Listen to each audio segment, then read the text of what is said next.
마가복음.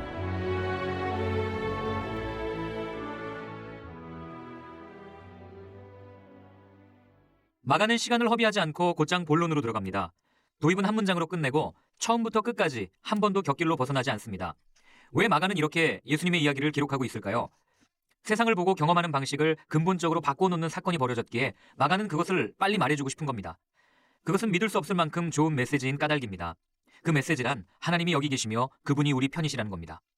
하나님이 존재하신다는 발표만으로는 굳이 뉴스라고 할 것도 없습니다. 거의 모든 세계의 거의 모든 사람이 하나님이나 신들의 존재를 믿었습니다. 사실 복음을 통틀어 인류 전체는 의식주, 쾌락, 일, 가정 할 것 없이 다른 모든 관심사를 다 합한 것보다도 신이라는 문제에 더 많은 주의와 관심을 기울였다 해도 과언이 아닙니다. 그런데 그 하나님이 바로 지금 여기 계십니다. 우리 편이시며 우리에게 가장 도움이 필요한 쪽으로 우리를 적극 돕고자 하십니다. 이것이야말로 뉴스감입니다. 하나님에 대한 믿음이 흔한 만큼이나 그 주제를 둘러싼 어림짐작과 뜬소문도 엄청 많고 그 결과 미신과 불안과 착취가 판을 치고 있기 때문입니다. 그래서 당연히 마가는 예수의 탄생과 삶, 죽음과 부활, 곧 하나님의 진리를 우리에게 계시해주는 사건들을 통해 무슨 일이 벌어졌는지를 서둘러 말해줍니다.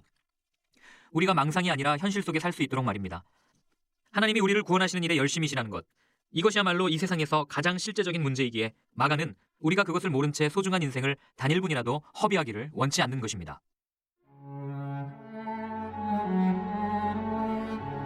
1장 세례자 요한의 선포. 예수 그리스도의 복된 소식, 곧 메시지는 정확히 예언자 이사야의 책에 나온 대로 여기서부터 시작된다. 잘 보아라. 내가 내 앞에 내 설교자를 보낸다. 그가 내 길을 평탄하게 할 것이다. 광야에서 외치는 소리여, 하나님 오심을 준비하여라. 길을 평탄하고 곱게 하여라. 세례자 요한이 광야에 나타나서 삶을 고쳐 죄 용서를 받는 세례를 선포했다. 유대와 예루살렘으로부터 사람들이 떼를 지어 그에게 와서 죄를 고백하고 요단강에서 그에게 세례를 받고 삶을 고치기로 결단했다. 요한은 낙타털로 된 옷을 입고 허리에 가죽띠를 둘렀다. 그리고 메뚜기와 야생꿀을 먹었다. 요한은 이렇게 전했다. 진짜는 이제부터다. 이 드라마의 주인공은 너희의 삶을 바꾸어 놓으실 것이다. 그분께 비하면 나는 잔심부름꾼에 지나지 않는다. 나는 너희의 옛 삶을 바꾸어 천국의 삶을 준비시키려고 이 강에서 세례를 주고 있다. 그러나 그분의 세례는, 성령의 거룩한 세례는 너희를 완전히 바꾸어 놓을 것이다. 그때 예수께서 갈릴리 나사렛에서 오셔서 요단강에서 요한에게 세례를 받으셨다. 물에서 올라오시는 순간 예수께서는 하늘이 열리고 하나님의 영이 비둘기같이 그분 위에 내려오는 것을 보셨다. 성령과 더불어 한 음성이 들려왔다.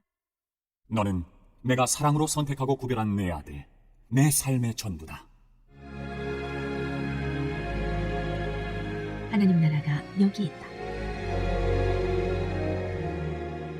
동일한 성령께서 즉시 예수를 광야로 몰아내셨다. 예수께서는 광야에서 40일을 밤낮으로 사탄에게 시험을 받으셨다. 들짐승들이 그분과 함께 있었고 천사들이 그분을 도왔다. 요한이 체포된 뒤에 예수께서 갈릴리에 가셔서 하나님의 메시지를 전파하셨다. 때가 다 되었다. 하나님 나라가 여기 있다. 너희 삶을 고치고 메시지를 믿어라. 예수께서 갈릴리 호숫가를 지나시다가 시몬과 그의 동생 안드레가 그물을 던지는 것을 보셨다. 고기잡이는 그들의 평소 직업이었다. 예수께서 그들에게 말씀하셨다. 나와 함께 가자. 내가 너희를 새로운 어부가 되게 하겠다. 잉어와 가물치 대신에 사람을 낚는 법을 가르쳐 주겠다. 그들은 아무것도 묻지 않고 그물을 놓아두고 그분을 따라갔다. 예수께서 호숫가를 10여 미터쯤 더 가시다가 세베대의 아들인 야고보와 요한 형제를 보셨다. 그들은 배에서 그물을 손질하고 있었다. 예수께서 곧바로 그들에게도 똑같이 제안하셨고 그들은 즉시 아버지 세베대와 배와 품꾼들을 버려두고 그분을 따라갔다. 확신에 찬 가르침. 그들은 가버나움에 들어갔다. 안식일이 돌아오자 예수께서 지체하지 않고 회당으로 가셨다. 예수께서는 거기서 가르치며 하루를 보내셨다. 사람들은 종교학자들처럼 궤변과 인용을 늘어놓지 않는 아주 솔직하고 확신에 찬 그분의 가르침에 놀랐다. 예수께서 아직 회당에 있는데 정신이 이상한 사람이 난데없이 끼어들어 소리를 질렀다. 나사렛 사람 예수여, 무슨 일로 우리한테 왔습니까? 나는 당신이 무슨 일을 하려는지 압니다. 당신은 하나님의 거룩한 분이시며 우리를 멸하러 왔습니다. 예수께서 그의 입을 막으셨다. 조용히 하고 그에게서 나오너라. 괴롭히던 귀신이 그 사람에게 경련을 일으키고는 큰 소리로 대들면서 나갔다. 거기 있던 사람들 모두가 믿기지 않는다는 듯 신기해하며 웅성거렸다. 이게 어찌된 일이나? 이 사람이 돌아온 귀신들의 힘을 받고 내준다니 말한 대로 이루어지는 새로운 가르침인가? 이 소식이 빠르게 퍼져서 온 갈릴리에 알려졌다. 회당에서 나온 그들은 야고보와 요한과 함께 곧바로 시몬과 안드레의 집으로 갔다. 시몬의 장모가 몸져 누워 있었는데 열이 불덩이 같았다. 그들이 예수께 알렸다. 예수께서 그녀에게 가서 손을 잡아 일으키셨다. 그러자 열이 곧 떨어졌고 그녀는 일행의 저녁을 준비했다. 그날 저녁 해가 저물자 사람들이 병자와 귀신 들려 괴로워하는 사람들을 예수께 데려와서 온 동네가 문전성시를 이루었다. 예수께서 그들의 병든 몸과 고통당하는 심령을 고쳐주셨다. 귀신들이 그분의 참정체를 알았으므로 예수께서는 그들이 한마디도 하지 못하게 하셨다. 나병 환자를 깨끗하게 하시다. 날이 밝기 한참 전에 예수께서 일어나셔서 한적한 곳으로 기도하러 가셨다. 시몬과 그 일행이 그분을 찾으러 갔다. 예수를 만나자 그들이 말했다. 사람들이 다 주님을 찾고 있습니다. 예수께서 말씀하셨다. 다른 마을로 가자. 내가 거기서도 전도해야겠다. 나는 이 일을 하러 왔다. 예수께서는 갈릴리 온 회당을 다니시며 전도하고 귀신을 쫓아내셨다. 한 나병 환자가 그분께 와서 무릎을 꿇고 간청했다.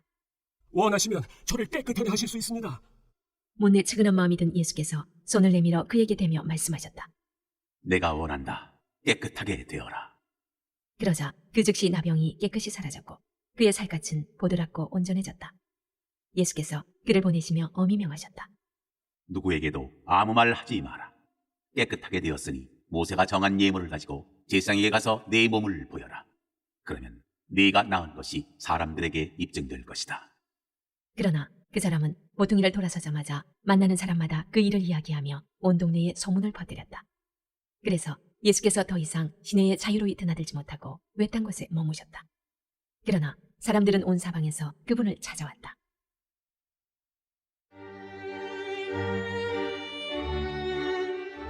이 장 중풍병자를 고치시다.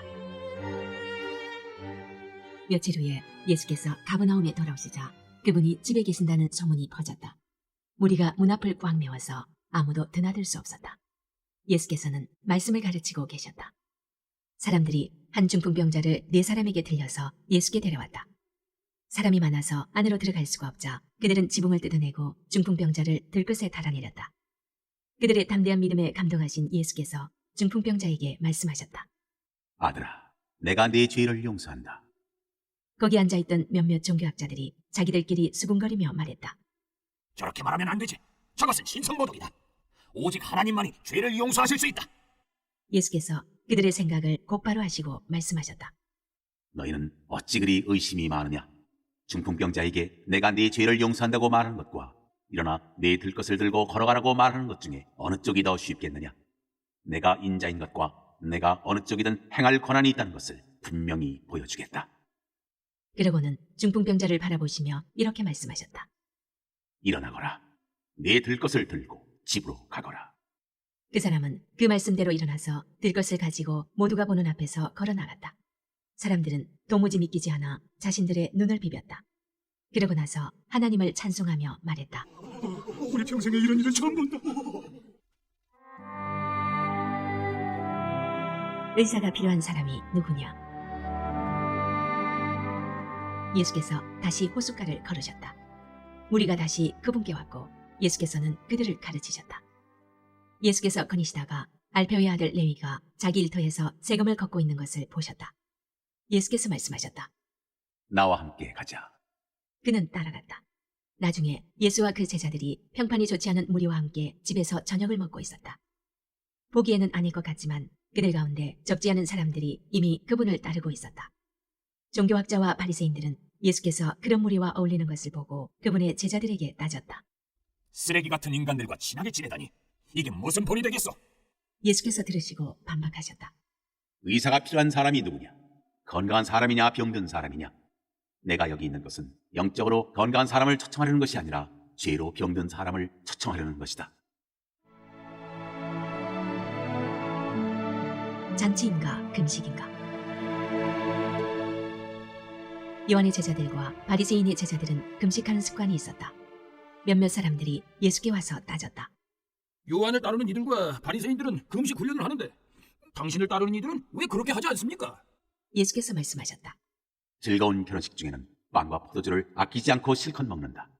나중에 허리띠를 졸라맬 일이 있을지 모르지만 지금은 아니다. 신랑 신부와 함께 있는 동안에는 즐겁게 보내는 법이다. 정겨운 축하의 모닥불에 찬물을 끼얹는 사람은 없다.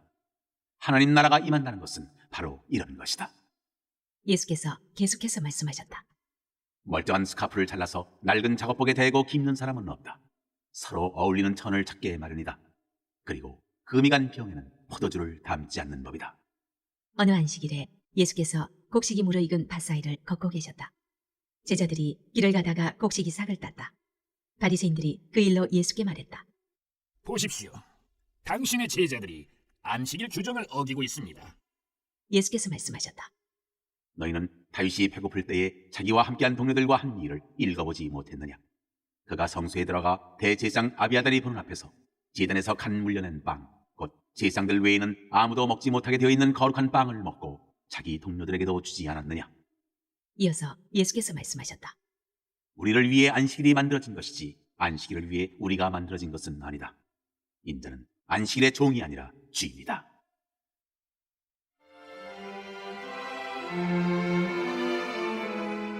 삼 장 안식일에 선을 행하는 것. 예수께서 다시 회당에 들어가시니 거기에 한쪽 손이 오그라든 사람이 있었다. 바리새인들은 혹시나 안식일 위반으로 예수를 잡을까 하여 그 사람을 고쳐주나 보려고 그분을 주시했다. 예수께서 손이 오그라든 사람에게 말씀하셨다. 우리가 잘 볼 수 있도록 여기 서거라. 예수께서 이번에는 사람들에게 말씀하셨다. 어떤 행동이 안식일에 가장 합당하냐? 선을 향하는 것이냐, 악을 향하는 것이냐? 사람을 돕는 것이냐, 무력한 상태로 버려두는 것이냐? 아무도 말이 없었다. 예수께서는 그들의 비정한 종교에 노하여 그들의 눈을 하나씩 쳐다보셨다. 그러고는 그 사람에게 말씀하셨다. 네 손을 내밀어라. 그가 손을 내밀자 그 손이 새 손과 같이 되었다. 바리새인들은 서둘러 그곳을 빠져나가 어떻게 하면 헤롯의 당원들과 합세하여 그분을 파멸시킬 것인지 흥분하며 이야기했다. 12 사도. 예수께서 그곳을 피해 제자들과 함께 바닷가로 떠나셨다. 그러나 갈릴리에서 큰 무리가 따라왔고 유대와 예루살렘과 이두메와 요단강 건너편과 두로와 시돈 근방에서도 큰 무리가 따라왔다. 그들은 말로만 전해 듣던 것을 직접 눈으로 보려고 왔다. 예수께서는 무리에게 밟히지 않도록 제자들에게 배를 준비하게 하셨다. 예수께서 지금까지 많은 사람들을 고쳐주셨으므로 온전치 못한 사람은 서로 밀고 당기며 그분께 다가가서 그분을 만지려고 했다. 악한 귀신들이 그분을 알아보고는 엎드려 부르짖었다. 당신은 하나님의 아들입니다. 그러나 예수께서는 그 말을 받아들이지 않으셨다. 그들의 입을 다물게 하여 자신의 정체를 사람들에게 알리지 못하게 막으셨다. 예수께서 산에 올라가셔서 자신이 원하는 사람들을 초청하셨다. 그들이 함께 올라갔다. 예수께서 12명을 정하시고 그들을 사도로 임명하셨다. 그분의 계획은 그들로 자신과 함께 있게 하고 그들을 보내 말씀을 선포하게 하며 귀신을 쫓아내는 권세를 주시려는 것이었다. 그 12명은 다음과 같다. 시몬, 나중에 예수께서 그에게 베드로, 곧 바위라는 이름을 지어주셨다. 세베대의 아들 야고보, 야고보의 동생 요한. 예수께서 세베대의 두 아들에게는 천둥의 아들을 뜻하는 보아느게라는 별명을 붙여주셨다. 안드레, 빌립, 바돌로메, 마테, 도마, 알페오의 아들 야고보, 다데오, 가나안 사람 시몬, 가룟 유다, 그분을 배반한 자다. 성령을 모독하는 죄. 예수께서 집에 오시자 어느새 여느 때처럼 무리가 모여들었다. 예수께 이것저것 해달라고 청하는 사람들이 많아서 그분은 식사할 겨를조차 없었다. 예수의 친구들이 상황을 듣고서 필요하다면 억지로라도 그분을 구해내려고 왔다. 그들은 그분이 제정신을 잃어가는 것은 아닌지 의심했다. 예루살렘에서 종교학자들이 내려와서 예수가 마술을 부리고 마귀의 속임수를 써서 그 능력으로 사람들의 이목을 끌고 있다는 소문을 퍼뜨렸다. 예수께서 그들의 비방에 이런 이야기로 맞섰다.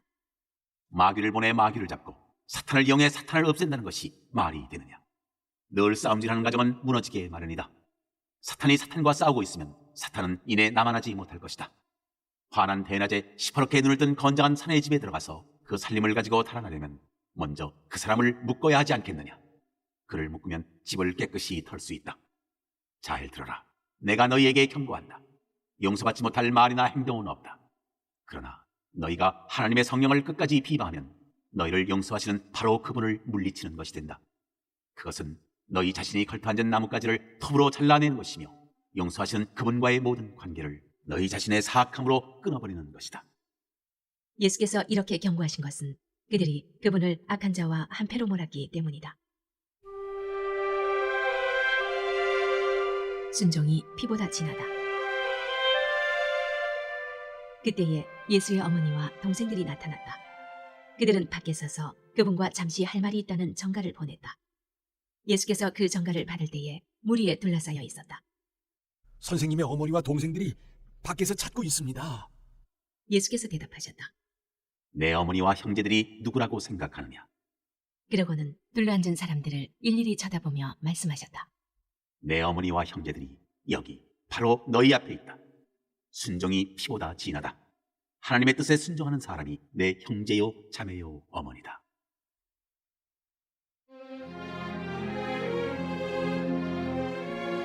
사장, 씨 뿌리는 농부 이야기. 예수께서 다시 바닷가에서 가르치셨다. 무리가 인산인해를 이루고 있어서 예수께서는 해안에서 좀 떨어진 데에 오르셔야 했다. 사람들이 물가로 몰려와서 배를 설교단으로 삼으신 것이다.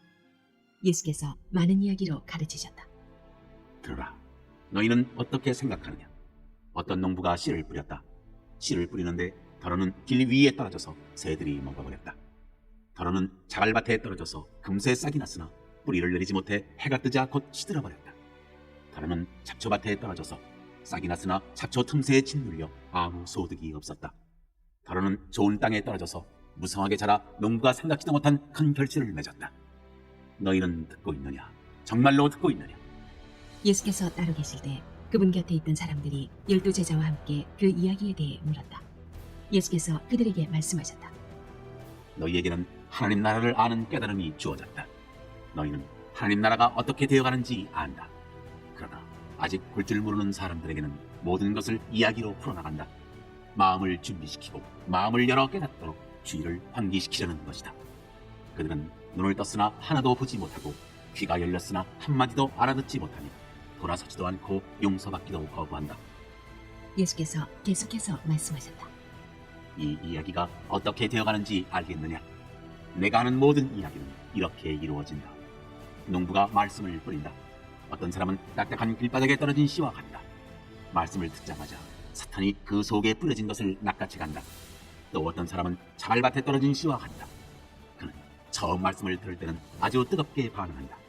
하지만 성품의 토양이 얕다 보니 감정이 식거나 어려움이 닥치면 아무 쓸모없게 되고 말다. 잡초밭에 떨어진 씨는 천국 소식을 듣기는 듣지만 해야 할 온갖 일과 하고 싶은 것에 대한 염려로 짓눌려 있는 사람을 가리킨다. 스트레스에 숨이 막혀서 들은 것조차도 아무 소득이 없다. 그러나 좋은 땅에 뿌려진 씨는 말씀을 듣고 품어서 생각지도 못한 큰 결실을 맺는 사람을 가리킨다.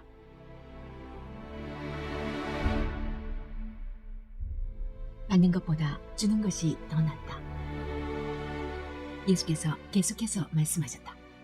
집에 등잔을 가져와서 통속이나 침대 밑에 두는 사람이 있느냐? 탁자나 선반 위에 두지 않느냐?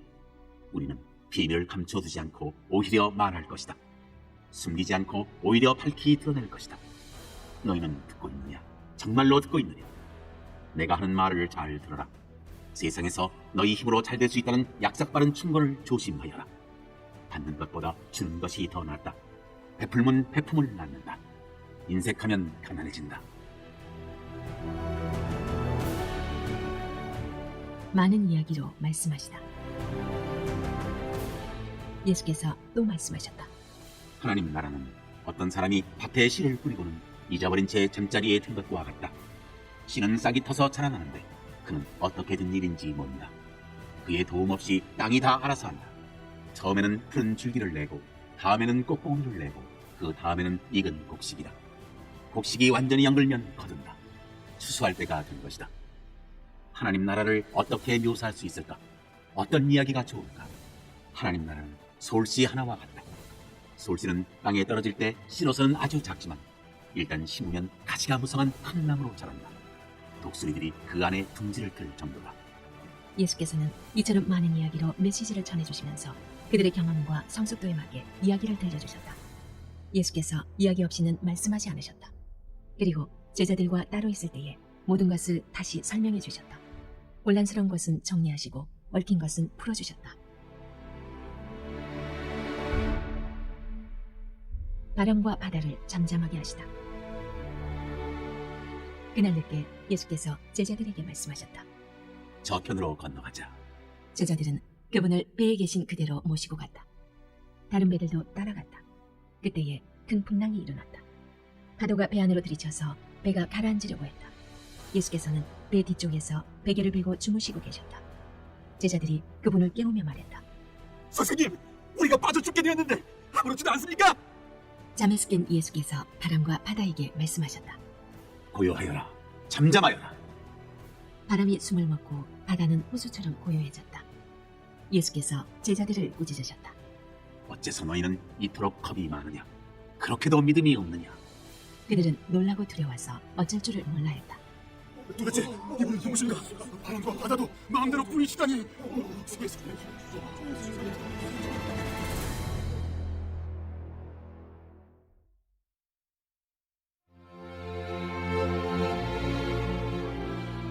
오장 거라사에 귀신 들린 사람. 그들은 바다 건너편 거라사 사람들의 지방에 이르렀다. 예수께서 배에서 내리시자 묘지에서 어떤 미친 사람이 그분께 나왔다. 그는 거기 무덤 사이에서 살았다. 아무도 그를 잡아둘 수 없었다. 사슬을 채울 수도 결박할 수도 없었다. 사람들이 여러 번 사슬과 밧줄로 묶었지만 그때마다 그는 사슬을 부서뜨리고 밧줄을 끊어버렸다. 아무리 힘센 사람도 그를 꺾을 수 없었다. 그는 밤낮으로 무덤과 산을 어슬렁거리면서 고함을 지르고 뾰족한 돌로 제 몸을 마구 상하게 했다. 그가 멀찍이서 예수를 보고 달려와 그분 앞에 경배하며 엎드렸다. 그러고는 고함 지르며 따졌다. 지극히 높으신 하나님의 아들 예수여, 무슨 일로 내게 간섭합니까? 제발 나를 괴롭게 하지 마십시오.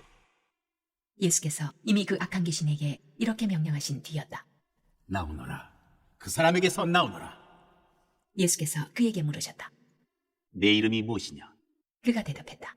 내 이름은 패거리입니다. 난독을 부리는 패거리입니다. 그는 자기를 그 지방에서 내쫓지 말아달라고 예수께 애원했다. 마침 근처 언덕에서 큰 돼지떼가 땅을 파헤치며 먹을 것을 찾고 있었다. 귀신들이 예수께 애걸했다. 우리를 돼지에게 보내셔서 그 속에서 살게 해주십시오. 예수께서 그렇게 하라고 말씀하셨다. 그러나 돼지떼의 형편은 그 사람의 형편보다 더 나빠졌다. 돼지들이 미쳐서 벼랑으로 우르르 몰려가더니 바다에 빠져 죽은 것이다.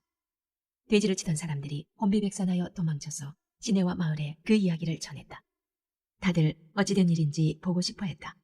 사람들이 예수께 다가와서 보니 미친 사람이 단정한 옷차림과 멀쩡한 정신으로 앉아 있었다. 그는 더 이상 걸어다니는 정신병원이 아니었다. 그 일을 처음부터 목격한 사람들이 귀신 들린 사람과 돼지떼에게 벌어진 일을 그들에게 말해주었다. 그들은 처음에는 두려워하다가 나중에는 언짢아했다. 돼지들이 익사한 것 때문에 기분이 상했던 것이다. 그들은 예수께 그곳을 떠나 다시는 오지 말라고 당부했다. 예수께서 배에 오르실 때에 귀신한테서 놓인 그 사람이 자기도 함께 가게 해달라고 간청했으나 그분은 허락하지 않으셨다. 예수께서 말씀하셨다. 내 집, 내 가족한테 가거라. 주께서 무엇을 하셨고 어떻게 너를 불쌍히 여기셨는지 그들에게 이야기하여라. 그 사람은 돌아가서 예수께서 자기에게 행하신 일을 열성읍이라고 하는 데가볼리 근방에 전하기 시작했다. 그는 동네의 화제거리였다. 손가락 하나만 떼어도 예수께서 배를 타고 건너가시자 큰 무리가 바닷가에서 그분을 맞이했다. 회당 지도자 가운데 야이로라는 사람이 왔다. 그는 예수를 보고는 무릎을 꿇고 정신없이 애원했다. 제 사랑하는 딸이 죽음의 문턱에 있습니다. 병이 나아서 살 수 있도록 오셔서 손을 얹어주십시오. 예수께서 그와 함께 가시는데 온 무리가 따라가며 그분을 밀고 당겼다. 12년 동안 혈루증으로 고생한 한 여자가 예수의 소문을 들었다. 여자는 많은 의사들에게 치료를 받았으나 형편없는 치료로 돈만 날리고 상태가 이전보다 더 나빠졌다. 여자는 뒤에서 슬그머니 다가가 예수의 옷을 만졌다. 여자는 이렇게 생각했다. 이분의 옷에 손가락 하나만 대어도 내가 낫겠다. 여자가 손을 대는 순간에 흐르던 피가 멈추었다.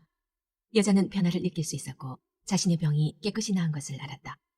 그 순간 예수께서 자신에게서 기운이 나간 것을 아시고 무리에게 돌아서서 물으셨다. 누가 내 옷에 손을 대었느냐? 제자들이 말했다. 무슨 말씀이신지요? 우리가 이렇게 밀고 당기는데 누가 내게 손을 대었느냐고 물으시다니요. 손을 댄 사람이 수십 명은 될 것입니다. 그러나 예수께서는 누가 그렇게 했는지 보려고 계속 둘러보며 물으셨다. 자기가 한 일을 알고 있던 그 여자는 두려워 떨며 앞으로 나아갔다. 여자는 그분 앞에 무릎을 꿇고 자초지종을 이야기했다. 예수께서 여자에게 말씀하셨다. 딸아, 너는 믿음의 모험을 했고 이제 온전해졌다. 잘 살아라. 병이 나았으니 복되게 살아라.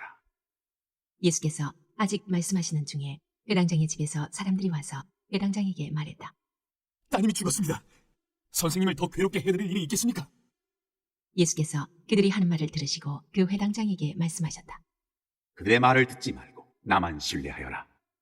예수께서는 베드로, 야고보, 요한 외에는 아무도 따라오지 못하게 하셨다. 회당장의 집에 들어선 그들은 이야기거리를 찾는 입방아꾼들과 음식을 나르는 이웃 사이를 헤치고 지나갔다. 예수께서 불쑥 말씀하셨다. 어째서 이렇게 너도 나도 울고불고 말이 많으냐? 이 아이는 죽은 것이 아니라 자고 있다. 사람들은 비웃었다. 예수께서 그들을 다 내보내신 뒤에 아이 부모와 자기 동료들만 데리고 아이 방으로 들어가셨다. 예수께서 소녀의 손을 꼭 잡고 말씀하셨다. 달리다 굼. 이는 소녀야 일어나라는 뜻이다. 그러자 소녀가 일어나서 걸어다녔다. 소녀의 나이는 12살이었다. 그들은 모두 기뻐서 어쩔 줄 몰라 했다. 예수께서는 그 방에서 일어난 일을 아무에게도 알리지 말라고 그들에게 엄히 명하셨다. 그리고 말씀하셨다. 아이에게 먹을 것을 주어라.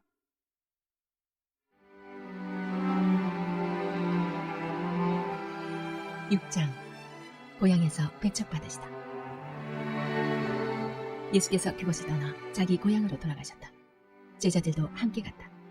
안식일에 예수께서 회당에서 설교하셨다. 예수께서는 모든 사람의 감탄을 자아낼 정도로 대단하셨다. 사람들이 말했다. 이 사람이 이렇게 훌륭한 사람인지 미처 몰랐다. 어떻게 이렇게 갑자기 지혜로워지고 이런 능력을 갖게 되었을까? 그러나 한편으로는 그들은 언제 그랬냐는 듯이 어느새 그분을 깎아내리고 있었다. 이 사람은 목수요. 마리아의 아들에 불과하다. 우리는 그를 어려서부터 알았다. 그의 동생 야고보와 요셉과 유다와 시몬, 그리고 그의 누이들도 우리가 안다. 도대체 그는 자기가 누구라고 저러는 것인가? 그들은 예수에 대해 조그마한 것에 걸려 넘어졌던 것이다. 그들은 거기서 더 이상 나아가지 못했다. 예수께서 그들에게 말씀하셨다. 예언자는 자기 고향, 자기 친척, 자기가 어려서 놀던 길목에서는 별로 존경을 받지 못하는 법이다. 예수께서는 거기서 많은 일을 행할 수 없었다. 몇몇 병자들에게 손을 얹어 고쳐주신 것이 전부였다. 그들의 완고함을 예수께서도 어찌할 수 없었다. 그래서 예수께서는 그곳을 떠나 다른 마을을 다니시며 가르치셨다. 12제자를 파송하시다. 예수께서 12제자를 부르셔서 둘씩 짝을 지어 내보내시며 그들에게 악한 세력을 물리치는 권세와 능력을 주셨다. 예수께서는 그들을 보내시며 이런 지침을 주셨다. 이 일에 별도의 준비가 필요하다고 생각하지 마라. 먼저 너희 자신을 준비하여라. 특별히 돈을 모금할 것도 없다. 간소하게 하여라. 고급 여관도 안 된다. 적당한 곳을 찾아가 떠날 때까지 그곳으로 만족하여라. 사람들이 너희를 맞아들이지 않고 너희 말을 듣지 않거든 조용히 나오너라. 소란 피울 것 없다. 무시해버리고 너희의 길을 가면 된다. 곧 제자들은 길을 나섰다. 그들은 삶이 근본적으로 달라질 수 있음을 기쁜 마음으로 긴박하게 전했다. 가는 곳마다 귀신을 쫓아냈다. 병자들의 몸에 기름을 발라 건강을 되찾게 해주고 그들의 심령을 고쳐주었다. 요한의 죽음.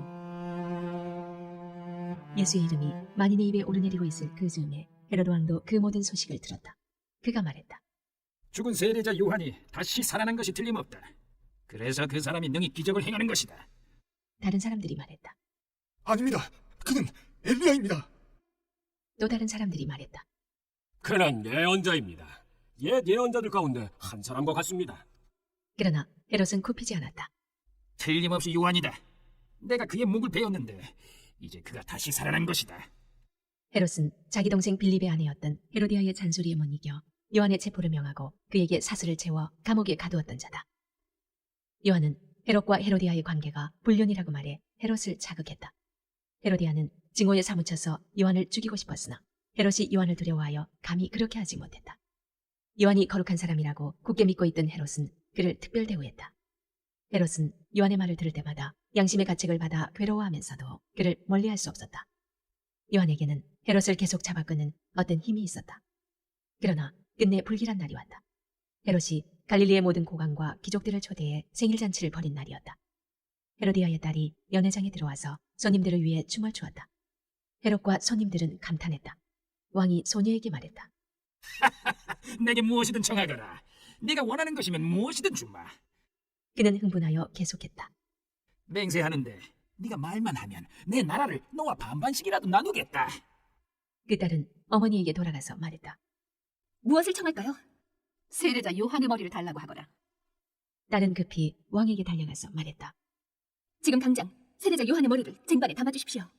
왕은 한순간 정신이 번쩍 들었다. 그러나 그는 손님들에게 체면을 잃고 싶지 않아서 잠자코 소녀의 소원을 들어주었다. 왕은 사형집행관을 감옥으로 보내 요한의 머리를 가져오라고 명했다. 그가 가서 요한의 목을 베어 쟁반에 담아와서 소녀에게 주었고 소녀는 그것을 다시 자기 어머니에게 주었다. 요한의 제자들이 이 일을 듣고 와서 그 시신을 거두어다가 무덤에 안장했다. 너희가 먹을 것을 주어라. 사도들이 다시 예수께 모여서 그동안 자기들이 행하고 가르친 일을 모두 보고했다. 예수께서 말씀하셨다. 따로 어디 가서 잠깐 쉬도록 하자.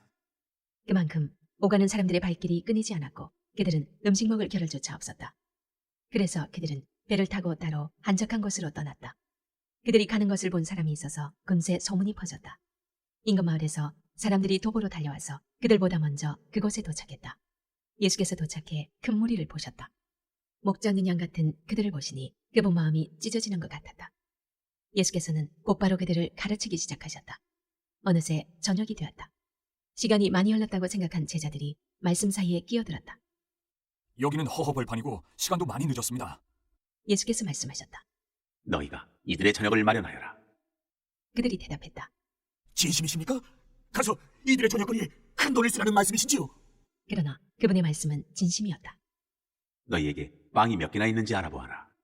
오래 걸릴 것도 없었다. 5개입니다. 그들이 말했다. 그리고 물고기가 2마리 있습니다. 예수께서 그들 모두를 50명 100명씩 무리지어 앉게 하셨다. 그 모습이 마치 푸른 초장에 펼쳐진 들꽃으로 엮은 조각보 이불 같았다. 예수께서 빵 5개와 물고기 2마리를 손에 들고 고개 들어 하늘을 우러러 감사기도를 드리시고 축복하신 다음 빵을 떼어 제자들에게 주셨고 제자들은 다시 그것을 사람들에게 나누어 주었다. 예수께서는 물고기를 가지고 똑같이 하셨다. 사람들 모두가 배불리 먹었다. 제자들이 남은 것을 거두니 12바구니나 되었다. 저녁을 먹은 사람들이 5,000명이 넘었다. 바다 위를 걸어오시다. 식사가 끝나자 예수께서 제자들을 재촉하여 배를 타고 먼저 건너편 베세다로 가게 하시고 그동안에 무리를 돌려보내셨다. 사람들을 보내신 뒤에 예수께서는 산에 올라가 기도하셨다. 밤늦게 배는 이미 바다 멀리까지 나갔는데 예수께서는 아직 무태 혼자 계셨다. 맞바람을 맞아 노를 젓느라 고생하는 제자들의 모습이 보였다. 새벽 4시쯤에 예수께서 바다 위를 걸어 그들 쪽으로 가셨다. 예수께서 바로 그들 옆을 지나려고 하셨다.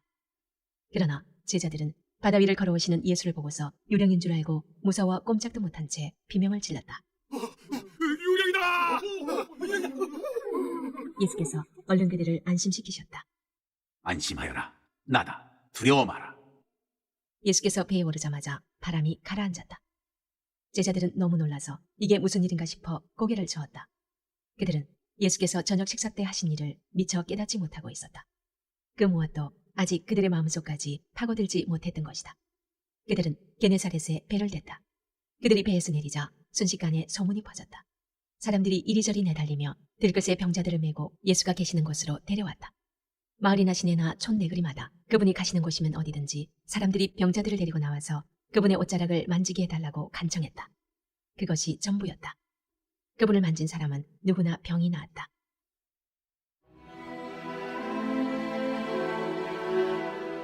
(7장) 참으로 너희를 더럽히는 것. 바리새인들이 예루살렘에서 온 몇몇 종교학자들과 함께 예수의 주위에 모였다. 그들은 예수의 제자 몇이 식사 전에 씻는 정결 예식을 소홀히 하는 것을 보았다. 바리새인을 비롯한 유대인들은 의식상 손 씻는 신용을 하지 않고는 절대 식사를 하지 않았다. 시장에서 돌아왔을 때에는 특히 더욱 문질러 씻었다. 컵과 냄비와 접시를 닦는 것은 말할 것도 없었다. 바리새인과 종교학자들이 물었다. 어째서 당신의 제자들은 규정을 우습게 알고 손도 씻지 않고 식탁에 앉는 겁니까? 예수께서 대답하셨다. 너희 같은 사기꾼들에 대해 이사야가 전곡을 찔러서 말했다. 이 백성이 이빠른 말을 거창하게 떠벌리지만 그들의 마음은 딴 데 있다. 겉으로는 나를 경배하는 듯 해도 진심은 그렇지 않다. 무엇이든 자기네 구미에 맞는 가르침을 위해 내 이름을 팔고 있을 뿐이다. 하나님의 계명은 버린 채 최신 유행을 좇기에 바쁘다. 예수께서 계속해서 말씀하셨다. 그래, 잘도 하는구나. 너희는 종교의 유행을 따르는데 거추장스럽지 않도록 하나님의 계명을 저버리고 있다.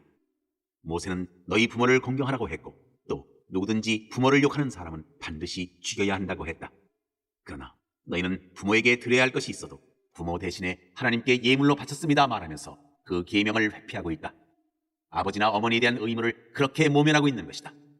너희는 하나님의 말씀을 지워버리고 그 자리에 아무 것이나 원하는 대로 써넣는다.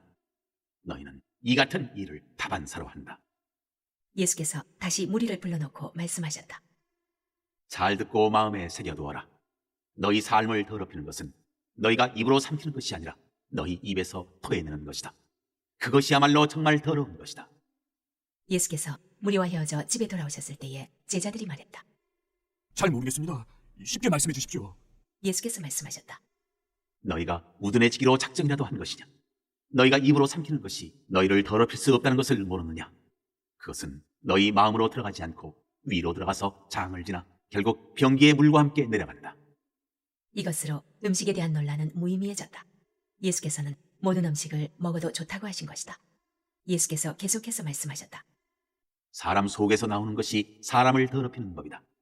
음란, 정욕, 도둑질, 살인, 간음, 탐욕, 부정부패, 속임수, 방탕, 비열한 눈빛, 중상모략, 교만, 미련함. 이 모두가 마음에서 토해내는 것이다.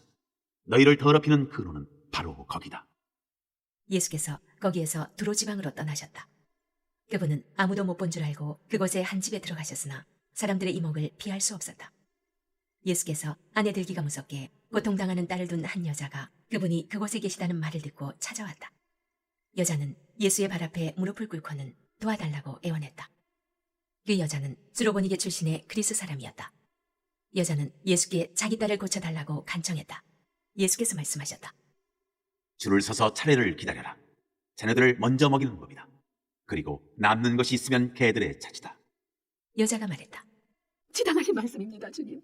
하지만 상급의 개들도 자녀들이 흘리는 부스러기나 먹지 않습니까? 예수께서 감동하셨다. 내 말이 맞다. 가거라. 내 딸이 더 이상 고통당하지 않게 되었다. 괴롭히던 귀신이 떠나갔다.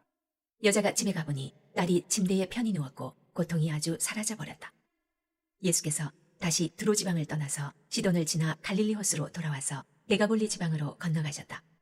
어떤 사람들이 듣지도 말하지도 못하는 사람을 예수께 데려와 손을 얹어 고쳐주시기를 청했다. 예수께서 그 사람을 따로 데리고 저만치 가셔서 그의 귀에 손가락을 넣고 그의 혀에 침을 묻히셨다. 그러고는 하늘을 우러러 기도하시고 깊이 탄식하며 명하셨다. 에바다, 열려라. 그러자 그대로 되었다.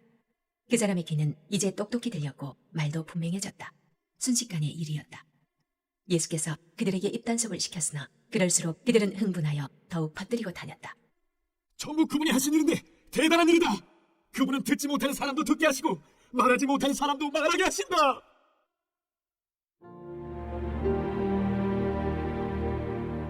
8장 4,000명을 배불리 먹이시다.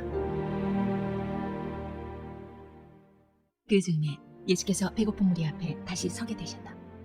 예수께서 제자들을 불러 말씀하셨다. 이 무리를 보니 내 마음이 몹시 아프구나. 이들이 사흘이나 나와 함께 있었는데 이제 먹을 것이 없다. 배고픈 채로 돌려보내면 가다가 지쳐 쓰러질 것이다. 이 가운데는 멀리서 온 사람들도 있다. 제자들이 대답했다. 저희가 어떻게 하면 좋겠습니까? 여기 광야에서 어떻게 음식을 살 수 있겠습니까? 예수께서 물으셨다. 너희에게 빵이 얼마나 있느냐? 그들이 말했다. 7개입니다. 그러자 예수께서 무리를 바닥에 앉게 하셨다. 예수께서 감사를 드리신 후에 빵 7개를 조금씩 떼어 제자들에게 주셨고 제자들은 그것을 무리에게 나누어 주었다. 마침 거기에 물고기도 몇 마리 있었다. 또 예수께서 물고기를 가지고 감사를 드리신 후에 제자들을 시켜 사람들에게 나누어 주게 하셨다. 사람들은 배불리 먹었다. 남은 것을 거두니 7자리였다. 식사한 사람이 좋기 4,000명이 넘었다. 그때야 예수께서 사람들을 집으로 보내셨다. 예수 자신은 제자들과 함께 곧바로 배로 가서 달마누다로 떠나셨다. 그들이 도착하자 바리새인들이 나와서 예수께 바짝 달라붙었다. 그러고는 자신을 입증해 보이라고 그분을 괴롭히며 궁지로 몰아세웠다. 예수께서 노하여 말씀하셨다. 어찌하여 이 세대는 기적과 같은 증거를 찾아서 난리들이냐? 내가 이것만 분명히 말해두겠다. 너희는 꿈에라도 증거를 받을 생각은 하지 마라. 더럽게 하는 누룩을 주의하여라. 예수께서 그들을 떠나서 다시 배에 올라 건너편으로 향하셨다. 그런데 제자들이 점심 싸우는 것을 잊어버렸다. 빵 한 덩이 위에는 배 안에 빵 부스러기 하나 없었다. 예수께서 경고하셨다. 단단히 조심하여라. 바리새인과 헤롯 당원의 더럽게 하는 누룩을 각별히 조심하여라. 그러자 제자들은 깜빡 잊고 빵을 가져오지 않은 것을 두고서 서로 책임을 따졌다. 예수께서 들으시고 말씀하셨다. 빵을 잊어버렸다고 이 소란이냐? 내 말 뜻을 못 알아듣겠느냐? 그렇게도 모르겠느냐? 내가 빵 5개를 떼어서 5,000명을 먹인 일을 잊었느냐? 남은 것을 너희가 몇 바구니나 거두었느냐? 그들이 말했다. 12바구니입니다. 빵 7개로 4,000명을 먹이고 남은 것은 몇 자루나 되었더냐? 7자루입니다. 예수께서 말씀하셨다. 아직도 모르겠느냐? 그들이 베세다에 도착했다. 어떤 사람들이 시력을 잃은 한 사람을 예수께 데려와서 손을 대어 고쳐주시기를 청했다. 예수께서 그의 손을 잡고 마을 밖으로 데리고 나가셨다. 그리고 그 사람의 눈에 침을 묻히고 그에게 손을 얹으시며 물으셨다. 무엇이 보이느냐? 그가 고개를 들었다. 사람들이 보입니다. 마치 나무가 걸어가는 것 같습니다. 예수께서 그의 눈에 다시 손을 얹으셨다. 그 사람은 이리저리 보더니 시력이 완전히 회복된 것을 알았다. 모든 것이 2.0 시력으로 밝히 보였던 것이다. 예수께서 그를 곧장 집으로 돌려보내시며 말씀하셨다. 마을로 들어가지 마라.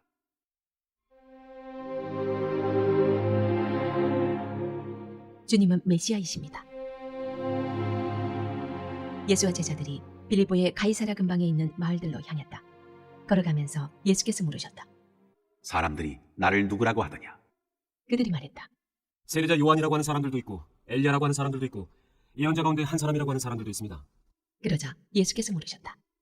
그러면 너희는 나를 누구라고 말하겠느냐? 내가 누구냐? 베드로가 대답했다. 주님은 그리스도, 곧 메시아이십니다. 예수께서는 그것을 비밀로 하되 아무에게도 입 밖에 내지 말라고 경계하셨다. 그러고는 그들에게 다음 일을 설명하기 시작하셨다. 이제부터 인자는 처참한 고난을 받고 장로와 대제사장과 종교학자들에게 재판에서 유죄를 선고받아 죽임을 당하고 사흘 후에 다시 살아나야 한다. 예수께서는 이 말씀을 그들이 놓치지 않도록 쉽고 분명하게 말씀해 주셨다. 그러나 베드로가 예수를 붙들고 항의했다. 예수께서는 어떻게 받아들여야 할지 몰라서 머뭇거리고 있는 제자들을 돌아보시고 베드로를 꾸짖으셨다. 베드로야, 썩 비켜라. 사탄아 물러가라. 너는 하나님이 어떻게 일하시는지 조금도 모른다. 예수께서 제자들과 함께 무리를 옆에 불러놓고 말씀하셨다. 누구든지 나와 함께 가려면 내가 가는 길을 따라야 한다. 결정은 내가 한다. 너희가 하는 것이 아니다. 고난을 피해 달아나지 말고 오히려 고난을 끌어안아라. 나를 따라오너라. 그러면 내가 방법을 일러주겠다. 자기 스스로 세우려는 노력에는 아무 희망이 없다. 자기를 희생하는 것이야말로 너희 자신, 곧 너희의 참된 자아를 구원하는 길이며 나의 길이다. 원하는 것을 다 얻고도 참된 자기 자신을 잃으면 무슨 유익이 있겠느냐? 너희 목숨을 무엇과 바꾸겠느냐?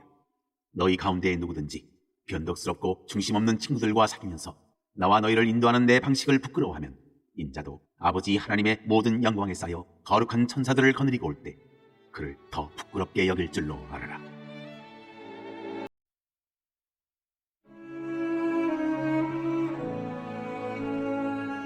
구장 예수께서 이렇게 쐐기를 박으셨다.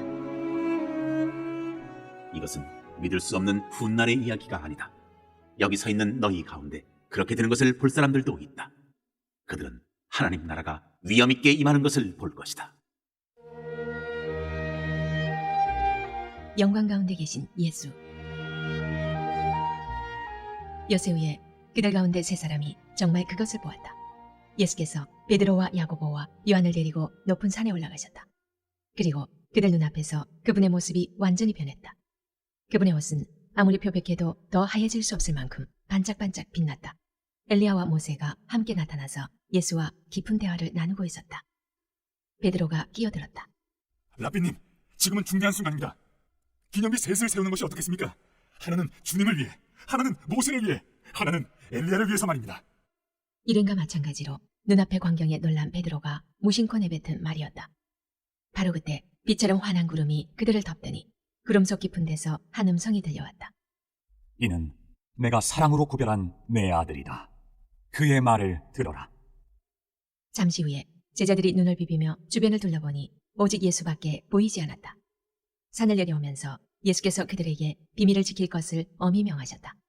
너희가 본 것을 아무에게도 말하지 마라. 그러나 인자가 죽은 자들 가운데서 살아난 뒤에는 말해도 좋다. 그들은 죽은 자들 가운데서 살아난다는 것이 도대체 무슨 말인지 몰라 고개를 갸우뚱거렸다. 중간에 제자들이 물었다. 종교학자들은 왜 엘리야가 먼저 와야 한다고 말합니까? 예수께서 대답하셨다. 과연 엘리야가 먼저 와서 인자가 올 때를 위해 모든 것을 준비한다. 사람들이 이 엘리야를 업신여겼고 사람들이 인자도 똑같이 업신여길 것이다. 인자는 성경에 기록된 대로 심한 고난과 천대와 멸시를 받을 것이다. 기도가 아니고는 할 수 없다. 그들이 산을 내려와 다른 제자들에게 돌아오니 주위에 큰 무리가 보이고 종교학자들이 제자들에게 따져 묻고 있었다. 예수를 보자마자 무리 가운데 반가운 기운이 일었다. 사람들이 달려와서 그분을 맞이했다. 예수께서 물으셨다. 무슨 일이냐? 왜 이렇게 소란스러우냐? 무리 가운데 한 남자가 대답했다. 선생님, 귀신 때문에 말을 못하는 제 아들을 선생님께 데려왔습니다. 귀신이 사로잡을 때마다 아이가 바닥에 거꾸러져 입에 거품을 물고 이를 갈면서 막대기처럼 굳어집니다. 선생님의 제자들에게 구해주기를 바라고 말했지만 그들은 하지 못했습니다. 예수께서 말씀하셨다. 하나님을 모르는 이 세대여, 내가 같은 말을 몇 번이나 해야 하느냐? 얼마나 더 참아야 하느냐? 아이를 이리 데려오너라. 그들이 아이를 데려왔다. 귀신이 예수를 보고 아이에게 발작을 일으키게 하니 아이는 입에 거품을 물고 바닥에서 몸을 뒤틀었다. 예수께서 아이의 아버지에게 물으셨다. 이렇게 된 지 얼마나 되었느냐? 어려서부터 그랬습니다. 귀신이 아이를 죽이려고 불속이나 강물에 던진 것이 몇 번인지 모릅니다. 만일 하실 수 있거든 무엇이든 해주십시오. 불쌍히 여기셔서 저희를 도와주십시오. 예수께서 말씀하셨다. 만일이라니, 믿는 사람에게 만일이라는 없다. 모든 것이 가능하다. 그분의 입에서 말이 떨어지기가 무섭게 아이의 아버지가 부르짖었다. 제가 믿습니다. 의심하지 않도록 도와주십시오. 무리가 속속 모여드는 것을 보시고 예수께서 악한 귀신에게 명령하셨다. 황홀이의 귀머거리 귀신아, 내가 네게 명한다. 아이에게서 나와 다시는 얼씬거리지 마라. 귀신은 고함을 지르고 마구 몸부림치면서 나갔다. 아이는 송장처럼 핏기가 없어졌다. 그러자 사람들이 말하기 시작했다. 아이가 죽었다. 그러나 예수께서 아이의 손을 잡아 일으키시자 아이가 일어섰다. 집에 돌아온 뒤에 제자들이 예수를 붙들고 물었다. 왜 저희는 귀신을 쫓아내지 못했습니까? 예수께서 대답하셨다. 이런 귀신은 기도가 아니고는 쫓아낼 수 없다. 그들은 거기를 떠나서 갈릴리를 지나갔다. 예수께서는 제자들을 가르치고 싶으셔서 아무에게도 일행의 행방을 알리지 않으셨다. 예수께서 그들에게 말씀하셨다. 인자는 하나님과 관계하기를 원치 않는 사람들한테 넘겨질 것이다. 그들이 인자를 죽일 것이다. 죽은 지 사흘 후에 인자는 다시 살아날 것이다. 제자들은 무슨 말씀인지 몰랐으나 묻기도 두려웠다. 하나님 나라에서 가장 큰 사람. 그들이 가버나움으로 갔다. 예수께서 집에 계실 때에 제자들에게 물으셨다. 너희가 길에서 토론하던 것이 무엇이냐? 불안한 침묵만 흘렀다. 그들은 자기들 가운데서 누가 가장 큰 사람인지를 두고 서로 입씨름을 벌였던 것이다. 예수께서 자리에 앉아 12제자에게 말씀하셨다. 너희가 첫 자리를 원하느냐? 그렇다면 끝자리로 가거라. 모든 사람의 종이 되어라. 예수께서 방 한가운데 어린아이 하나를 세우시고 아이를 품에 안으며 말씀하셨다. 누구든지 이 어린아이들 가운데 하나를 나처럼 품으면 곧 나를 품는 것이고 또 나를 훨씬 넘어서서 나를 보내신 하나님을 품는 것이다. 요한이 입을 열었다. 선생님, 어떤 사람이 주님 이름으로 귀신을 쫓아내는 것을 보고 우리가 막았습니다. 그가 우리에게 속한 사람이 아니어서 그렇게 했습니다. 예수께서 기뻐하지 않으셨다. 그를 막지 마라. 내 이름으로 선하고 능력 있는 일을 하고서 바로 나를 깎아내릴 사람은 없다. 그가 적이 아니라면 곧 우리 편이다. 누구든지 내 이름으로 너희에게 물 한 잔만 주어도 그는 우리 편이다. 하나님이 반드시 알아주실 것이다. 그러나 너희가 어린아이처럼 순진하게 믿는 이들 중에 하나를 괴롭히고 못살게 굴거나 그들의 믿음을 이용하면 너희는 곧 후회하게 될 것이다. 차라리 너희 목에 맷돌을 달고 호수 한복판에 뛰어드는 편이 낫다. 내 손이나 발이 하나님께 방해가 되거든 찍어 내버려라. 손이나 발이 없더라도 살아있는 것이 두 손과 두 발을 보란듯이 가지고서 영원히 불타는 용광로 속에 있는 것보다 낫다. 또 네 눈이 너를 하나님에게서 멀어지게 하거든 뽑아 내버려라. 한 눈으로 살아있는 것이 지옥불 속에서 2.0 시력을 발휘하는 것보다 낫다. 머지않아 모든 사람이 재련의 불 속을 지나겠지만 너희는 영원한 불꽃으로부터 보호받고 보존될 것이다. 너희는 스스로 보존하는 자가 되어라. 평화를 지키는 자가 되어라.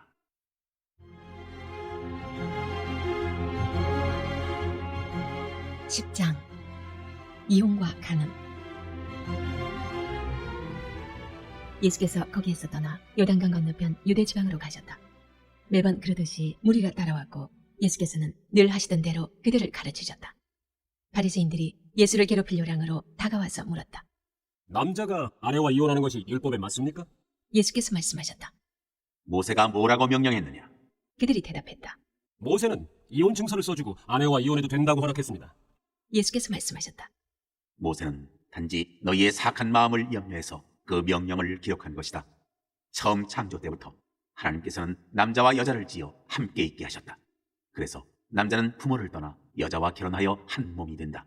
더 이상 둘이 아니라 새롭게 연합하여 한 몸을 이루는 것이다. 남자와 여자의 이 유기적인 연합은 하나님께서 창조하신 것이다. 그러니 누구도 그들을 갈라놓아서 그분의 작품을 모독해서는 안 된다. 집에 돌아와서 제자들이 다시 이야기를 꺼냈다. 예수께서 그들에게 단도직입적으로 말씀하셨다. 다른 여자와 결혼하려고 자기 아내와 이혼하는 남자는 아내에게 간음하는 것이다. 또한 다른 남자와 결혼하려고 자기 남편과 이혼하는 여자도 남편에게 간음하는 것이다. 사람들이 예수께서 만져주시기를 바라며 그분께 아이들을 데려왔다. 하지만 제자들이 그들을 쫓아냈다. 예수께서 노하시며 제자들에게 말씀하셨다. 이 아이들을 쫓아내지 마라. 절대로 아이들과 나 사이에 끼어서 방해하지 마라. 천국의 삶에는 이 아이들이 중심에 있다. 명심하여라.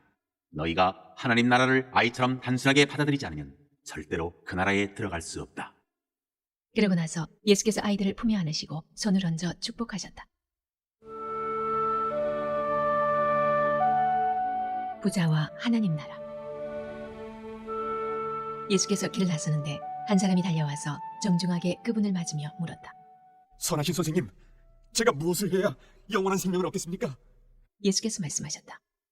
어째서 나를 선하다고 하느냐? 오직 하나님 한 분 외에는 선하신 분이 없다.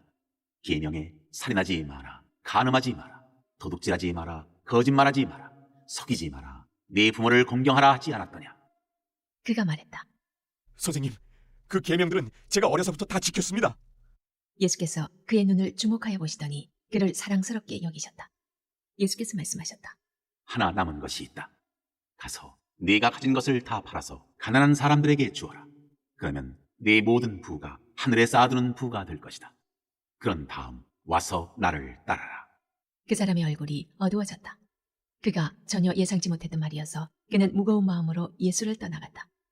그는 많은 것을 움켜쥐고 있었고 그것을 놓을 마음이 없었다. 예수께서 제자들을 보며 말씀하셨다. 많이 가진 사람이 하나님 나라에 들어가는 것이 얼마나 어려운지 아느냐? 제자들은 들으면서도 그 말이 믿어지지 않았다. 예수께서 계속해서 말씀하셨다. 얼마나 어려운지 너희는 상상도 못할 것이다. 내가 말하는데 부자가 하나님 나라에 들어가는 것보다 낙타가 바늘귀로 지나가는 것이 더 쉽다. 그 말에 제자들이 크게 당황했다. 그들이 물었다. 그러면 어느 누가 가망이 있겠습니까? 예수께서 잘라 말씀하셨다. 너희 힘으로 해낼 수 있다고 생각하면 전혀 가망이 없다. 그러나 하나님께 맡기면 얼마든지 가능한 일이다. 베드로가 다른 시각에서 이야기를 꺼냈다. 우리는 모든 것을 버리고 주님을 따랐습니다. 예수께서 말씀하셨다. 내 말을 명심하여라. 나와 메시지 때문에 집과 형제 자매와 부모와 자식과 땅과 그 어떤 것을 희생하고도 손해볼 사람은 아무도 없다. 그들은 그 모두를 받되 여러 배로 돌려받을 것이다. 다만 어려움도 함께 받을 것이다. 영원한 생명도 덤으로 받을 것이다. 다시 한번 말한다. 이것은 위대한 반전이다. 먼저였으나 나중되고 나중이었으나 먼저 될 사람이 많을 것이다. 다시 그들은 예루살렘으로 향했다. 예수께서 앞장서셨고 제자들은 적잖이 당황스럽고 두려운 마음으로 그분을 따르고 있었다. 예수께서 12제자를 데려다가 이후에 있을 일을 되풀이해서 말씀하셨다. 내 말을 잘 들어라. 우리는 지금 예루살렘으로 올라가는 길이다. 그곳에 가면 인자는 종교 지도자와 학자들에게 넘겨질 것이다. 그들은 인자에게 사형을 선고할 것이다. 그리고 인자를 로마 사람들에게 넘겨주어 조롱하고 침뱉고 고문하고 죽일 것이다. 그러나 사흘 후에 인자는 다시 살아날 것이다. 인자는 성기로 왔다. 제베데의 두 아들인 야고보와 요한이 예수께 다가왔다. 선생님, 우리에게 꼭 해주셨으면 하는 일이 있습니다. 무엇이냐? 내가 할 만한 일인지 보자. 그들이 말했다. 주님께서 영광을 받으실 때 우리에게도 최고 영광의 자리를 주셔서 하나는 주님 오른편에 하나는 주님 왼편에 있게 해주십시오. 예수께서 말씀하셨다. 너희는 너희가 무엇을 구하는지 모른다. 너희는 내가 마시는 잔을 마시고 내가 받을 세례를 받을 수 있겠느냐? 그들이 말했다. 물론입니다. 왜 못하겠습니까? 예수께서 말씀하셨다. 생각해보니 너희는 과연 내가 마시는 잔을 마시고 내가 받을 세례를 받을 것이다. 그러나 영광의 자리를 주는 것은 내 소관이 아니다. 그것과 관련해서는 다른 조치가 있을 것이다. 다른 10제자가 이 대화를 듣고 야고보와 요한에게 분통을 터뜨렸다. 예수께서 그들을 불러놓고 바로 잡아주셨다. 하나님을 모르는 통치자들이 얼마나 위세를 부리는지, 사람들이 작은 권력이라도 얻으면 거기에 얼마나 빨리 취하는지 너희는 보았다. 너희는 그래서는 안 된다. 누구든지 크고자 하면 섬기는 사람이 되어야 한다. 너희 가운데 누구든지 첫째가 되고자 하면 먼저 종이 되어야 한다. 인자가 한 일이 바로 그것이다. 인자는 섬김을 받으러 온 것이 아니라 섬기러 왔다. 포로로 사로잡힌 많은 사람들을 살리기 위해 자기 목숨을 내어주려고 왔다. 그들은 여리고에서 얼마 동안 머물렀다. 제자들과 사람들의 행렬이 뒤따르고 예수께서 그곳을 떠나시려는데 디메오의 아들인 바디메오라는 눈먼 거지가 길가에 앉아 있었다. 그는 나사렛 예수가 지나간다는 말을 듣고는 소리치기 시작했다. 다윗의 자손이신 예수야, 불쌍히 여겨주십시오. 저를 불쌍히 여겨주십시오. 많은 사람들이 그를 조용히 시키려고 했으나 그는 더 크게 소리쳤다. 다윗의 자손이여, 불쌍히 여겨주십시오. 저를 불쌍히 여겨주십시오. 예수께서 가던 길을 멈추셨다. 그를 불러오너라. 그들이 그를 불렀다. 오늘 운이 좋은 줄 알아라. 일어나거라. 예수께서 너를 부르신다. 그는 겉옷을 버려두고 즉시 일어나서 예수께 갔다. 예수께서 말씀하셨다. 내가 어떻게 해주면 좋겠느냐? 눈먼 사내가 말했다. 라비님, 보기 원합니다. 예수께서 말씀하셨다. 가거라. 내 믿음이 너를 구원했고 낫게 했다. 바로 그 순간에 그는 시력을 되찾았고 그 길로 예수를 따랐다.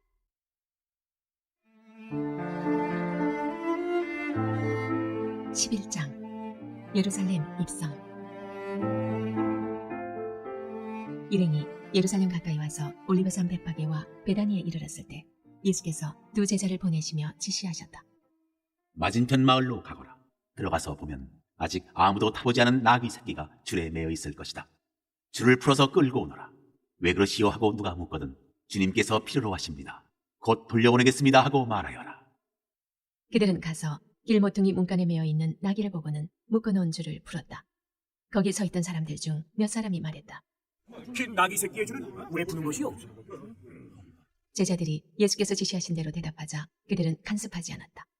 제자들이 나귀 새끼를 예수께로 끌고 와서 그 위에 겉옷을 펴자 예수께서 올라타셨다. 사람들이 예수를 열렬히 환영했다. 길 위에 자기 겉옷을 펴는 사람도 있었고 들에서 배워온 풀을 까는 사람도 있었다. 그들은 앞에서 걷고 뒤에서 따르며 소리쳤다.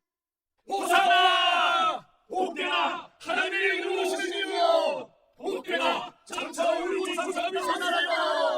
하늘 배로 높은 곳에서 호산나! 예수께서 예루살렘에 이르러 곧 성전에 들어가셨다.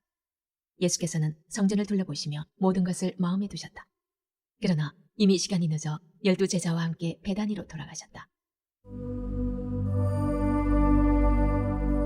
저주받은 무화과 나무. 이튿날 그들이 베다니를 났을 때에 예수께서 배가 고프셨다. 그분은 저만치 떨어진 곳에 있는 잎이 무성한 무화과 나무 한 그루를 보셨다. 예수께서 혹시 아침기니가 될 만한 것이 있을까 하여 다가가셨지만 무화과 잎사귀밖에 없었다. 아직 무화과철이 아니었다. 예수께서 나무에게 말씀하셨다. 다시는 아무도 내게서 열매를 먹지 못할 것이다. 제자들도 그 말을 들었다. 그들이 예루살렘에 도착했다. 예수께서 즉시 성전에 들어가셔서 거기에 상점을 차려놓고 사고 파는 사람들을 모두 쫓아내셨다. 환전상들의 가판대와 비둘기 상인들의 진열대도 뒤엎으셨다. 예수께서는 아무도 바구니를 들고 성전 안을 지나다니지 못하게 하셨다. 그러고 나서 다음 말씀을 인용해 그들을 가르치셨다. 내 집은 만민을 위한 기도하는 집이라고 일컬어졌다. 그런데 너희는 그곳을 도둑의 소굴로 바꾸어 놓았다.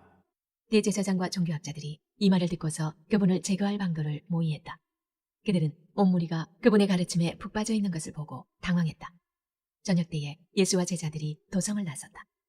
아침에 그들이 길을 가다 보니 무화과 나무가 마른 막대기처럼 말라붙어 있었다. 베드로가 그 전날 있었던 일이 생각나서 예수께 말했다. 라비님, 보십시오. 주님이 저주하신 무화과 나무가 말라 비틀어졌습니다. 예수께서 차분히 말씀하셨다. 하나님의 생명을 품어라. 정말로 품어라. 그러면 너희가 감당할 수 없을 만큼 힘든 일은 하나도 없을 것이다. 예컨대 얼버무리거나 망설일 것 없이 이 산더러 가서 호수에 뛰어들어라 하고 말하면 그대로 이루어질 것이다. 그래서 내가 너희더러 작은 일부터 큰 일까지 모든 일에 기도하라고 강권하는 것이다. 하나님의 생명을 품을 때에 너희는 거기에 모든 것을 포함시켜라. 그러면 너희는 하나님의 것을 다 받을 것이다. 그리고 기도할 때는 구하는 것이 전부가 아님을 기억하여라. 누구에게 서운한 것이 있거든 용서하여라. 그때야 하늘에 계신 너희 아버지께서도 너희 죄를 깨끗이 용서할 마음이 드실 것이다. 누구에게서 온 고난인가? 그 후에 그들이 다시 예루살렘에 들어가서 성전 안을 걷고 있는데 대제사장과 종교학자와 지도자들이 다가와서 따졌다. 당신의 신임장을 보여주시오. 누구의 고난으로 이렇게 말하고 행동하는 겁니까? 예수께서 대답하셨다. 먼저 한 가지 묻겠다. 내 물음에 답하면 나도 내 신임장을 보여주겠다. 요한의 세례에 관한 것인데 그것이 누구에게서 온 고난이냐? 하늘이냐 사람이냐? 말해보아라. 그들은 자기들이 궁지에 몰린 것을 알아차리고는 뒤로 물러나와 모여서 수군거렸다. 하늘이라고 하면 왜 요한을 믿지 않았냐고 물을 것이고, 사람이라고 하면 온 백성이 요한을 예언자로 떠봤더니 우리가 백성 앞에서 몹시 난처해진다. 그들은 이번은 예수께 양보하기로 했다. 그들이 말했다. 우리는 모르오. 예수께서 대답하셨다. 그렇다면 나도 너희 물음에 대답하지 않겠다.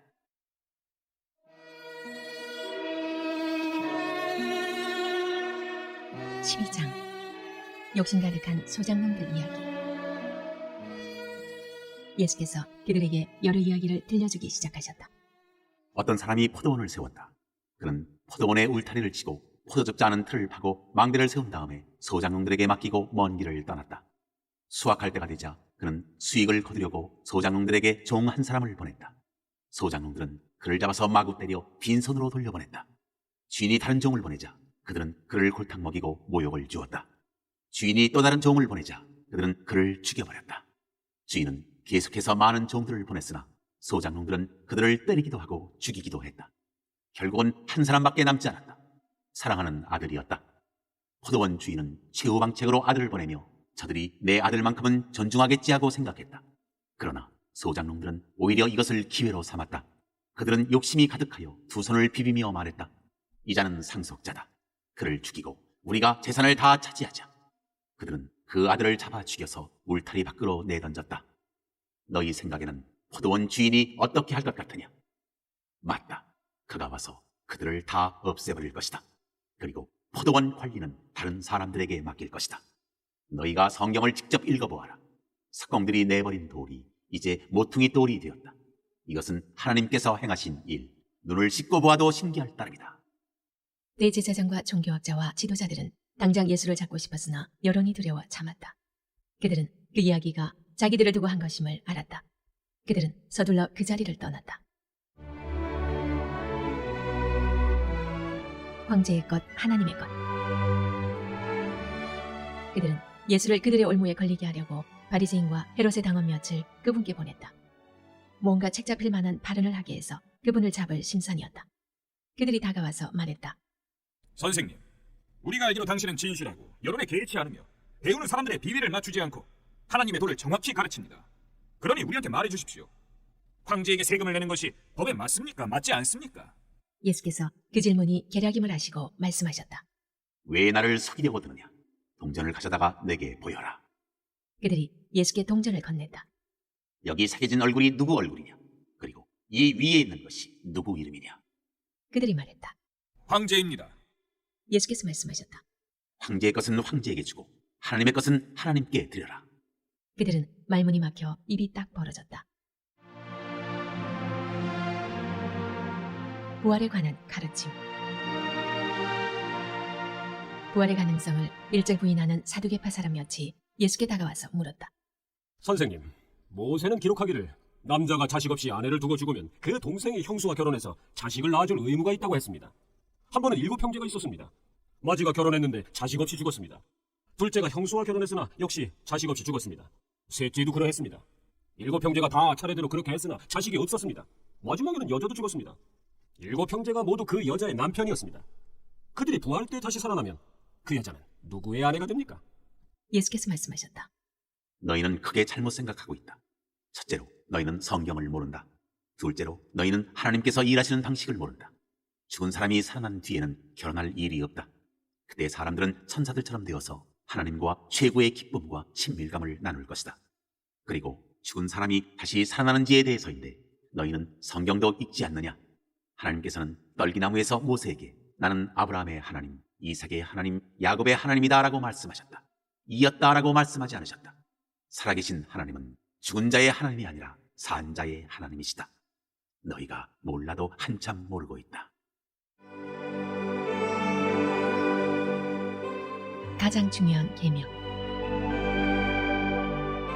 종교학자 한 사람이 다가왔다. 그는 질문과 대답이 열띠게 오가는 것을 듣고 또 예수께서 예리하게 답하시는 것을 보고 이렇게 질문했다. 모든 계명 가운데서 가장 중요한 계명이 무엇입니까? 예수께서 말씀하셨다. 가장 중요한 계명은 이것이다. 이스라엘아 들어라. 주 너의 하나님은 한 분이시니 네 열정과 간구와 지성과 힘을 다해 주 너의 하나님을 사랑하라. 둘째는 이것이다. 네 자신을 사랑하는 것 같이 다른 사람을 사랑하라. 이것에 견줄 만한 다른 계명은 없다. 종교학자가 말했다. 선생님, 훌륭한 답입니다. 하나님은 한 분이시고 다른 이가 없다는 말씀은 아주 명쾌하고 정확합니다. 예수께서 그의 남다른 통찰력을 보고 말씀하셨다. 네가 하나님 나라 문턱에까지 와 있다. 그 후로는 아무도 그분께 묻는 사람이 없었다. 예수께서 성전에서 가르치시던 중에 물으셨다. 어째서 종교학자들은 메시아가 다윗의 자손이라고 하느냐? 우리가 다 아는 것처럼 다윗은 성령의 감동을 받아 이렇게 말했다. 하나님께서 내 주님께 말씀하셨다. 내가 네 원수들을 네 발 아래에 둘 때까지 너는 여기 내 오른편에 앉아 있어라. 다윗이 여기서 메시아를 내 주님이라고 부르는데 메시아가 어떻게 다윗의 자손이 될 수 있느냐? 그 무리가 즐거이 그 말씀을 들었다. 예수께서 계속 가르치셨다. 종교학자들을 조심하여라. 그들은 가운을 입고 다니며 사람들의 지켜 세우는 말에 우쭐하고 중요한 자리를 차지하면서 교회의 모든 행사에서 상석에 앉기를 좋아한다. 언제나 그들은 연약하고 무력한 사람들을 착취한다. 그들의 기도가 길어질수록 그들의 상태는 더 나빠진다. 마지막에 그들은 그 값을 치르게 될 것이다. 예수께서 헌금함 맞은편에 앉으셔서 사람들이 헌금함에 돈 넣는 것을 보고 계셨다. 많은 부자들이 큰 돈을 바치고 있었다. 그때 한 가난한 과부가 다가와서 작은 동전 2개를 넣었다. 겨우 동전 2개였다. 예수께서 제자들을 불러놓고 말씀하셨다. 과연 이 가난한 과부가 헌금함에 넣은 것이 다른 사람들이 넣은 것을 다 합한 것보다 크다. 다른 사람들은 아깝지 않을 만큼 헌금했지만 이 여자는 자기 형편보다 넘치도록 드렸다. 자신의 전부를 드린 것이다.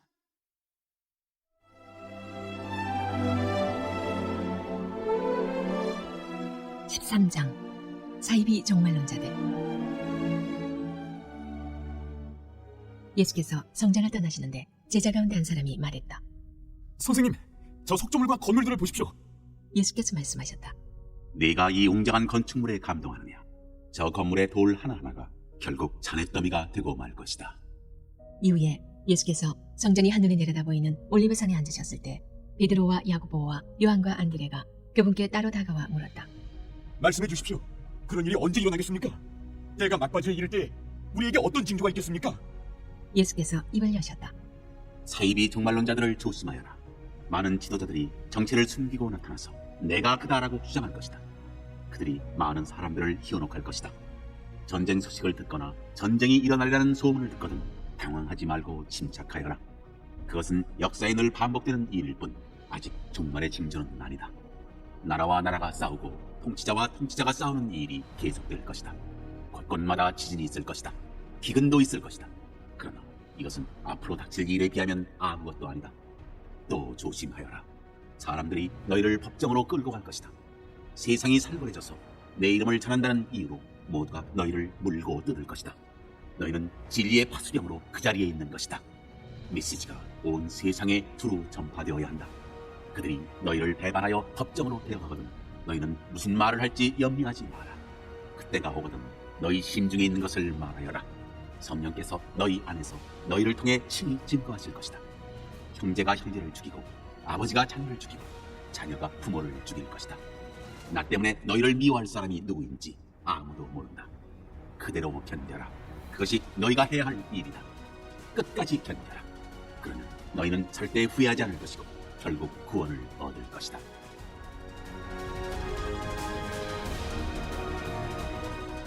큰 환란의 날. 거룩한 것을 더럽히는 괴물이 절대 있어서는 안 될 곳에 세워진 것을 보거든 얼른 달아나거라. 너희 읽을 수 있는 사람들은 내 말이 무슨 말인지 깨달아라. 그때 너희가 유대에 살고 있거든 산으로 달아나거라. 마당에서 일하고 있거든 무엇을 가지러 집으로 돌아가지 마라. 밭에 나가 있거든 겉옷을 가지러 돌아가지 마라. 특히 임신부와 젖 먹이는 어머니들이 힘들 것이다. 이 일이 한겨울에 일어나지 않기를 바라고 기도하여라. 그때는 괴로운 날이 될 것이다. 하나님께서 세상을 지으신 때로부터 지금까지 이런 일이 없었고 앞으로도 다시는 없을 것이다. 하나님께서 이 환난의 날들을 갈 때까지 가게 두신다면 아무도 견딜 수 없을 것이다. 그러나 하나님의 택하신 백성, 그분께서 친히 택하신 이들을 위해 그분은 이미 손을 써놓으셨다.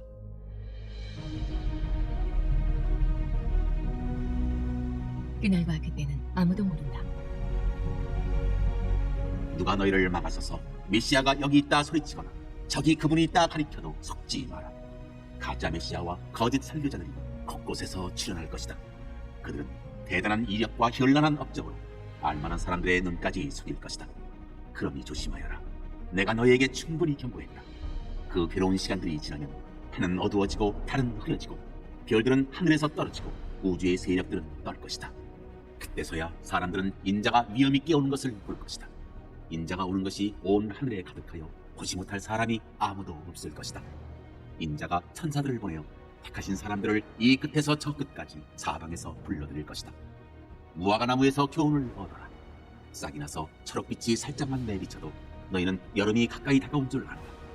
너희도 마찬가지다. 이 모든 일을 보거든 인자가 문 앞에 온 줄 알아라.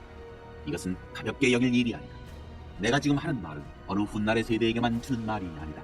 이 세대에게도 주는 말이다. 이 일들은 반드시 이루어진다. 하늘과 땅은 달아 없어져도 내 말은 달아 없어지지 않을 것이다. 그렇다면 정확한 날짜와 시간은 언제인가? 그것은 아무도 모른다. 하늘의 천사들도 모르고 아들인 나도 모른다. 오직 아버지만 아신다. 너희는 시간표를 모르니 각별히 조심하여라. 이것은 마치 어떤 사람이 집을 떠나 다른 지방으로 가면서 종들에게 권한을 줘 각각 임무를 맡기고 문지기에게 고초를 서라고 명하는 것과 같다. 그러니 깨어서 너희 자리를 지켜라. 집주인이 언제 돌아올지, 저녁일지 한밤중일지 새벽일지 아침일지 너희는 모른다. 그가 예고 없이 나타날 때에 너희가 그 문 중에 잠자는 일이 없게 하여라. 내가 너희에게 말하고 또 모든 사람에게 말한다. 너희 자리를 지켜라. 깨어 있어라.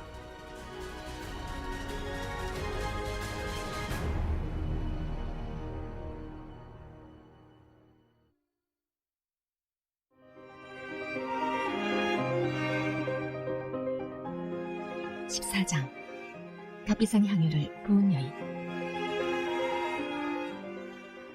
여드레 동안의 유월절과 무교절이 시작되기 이틀 전이었다. 대제사장과 종교학자들은 예수를 몰래 잡아 죽일 방도를 찾고 있었다.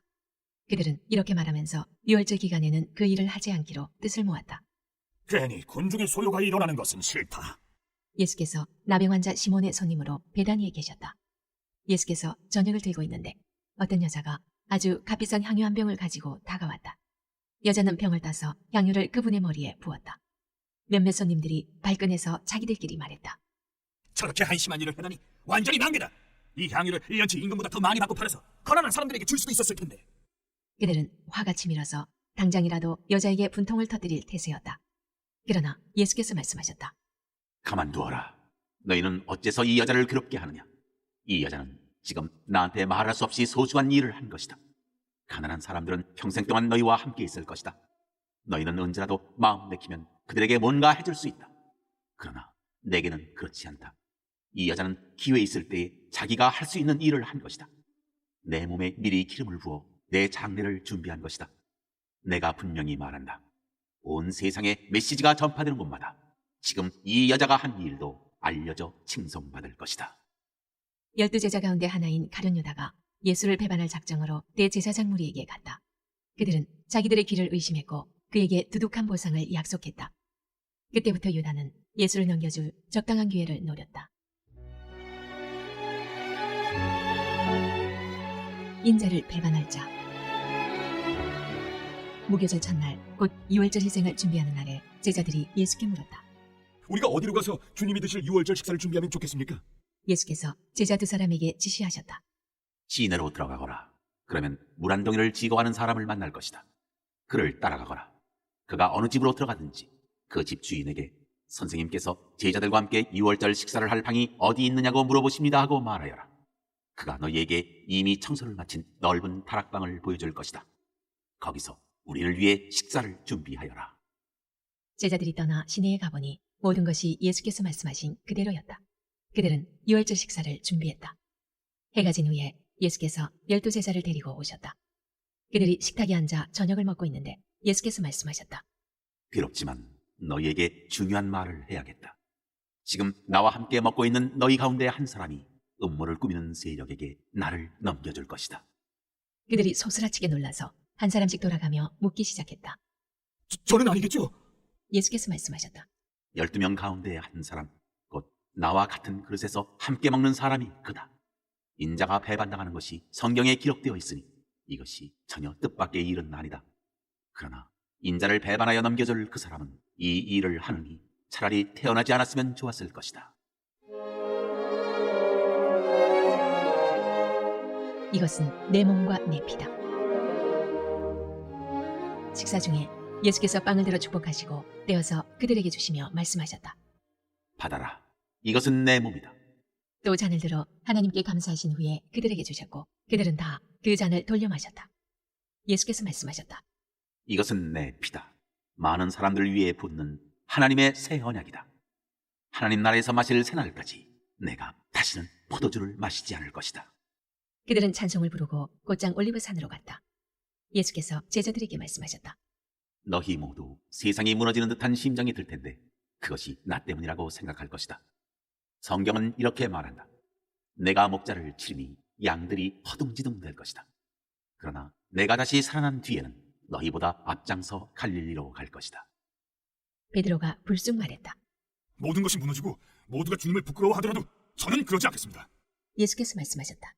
너무 자신하지 마라. 오늘 바로 이 밤 수탉이 2번 울기 전에 네가 나를 3번 부인할 것이다. 베드로가 거세게 반발했다. 주님과 함께 죽는 한이 있더라도 절대로 주님을 부인하지 않겠습니다. 다른 제자들도 모두 똑같이 말했다.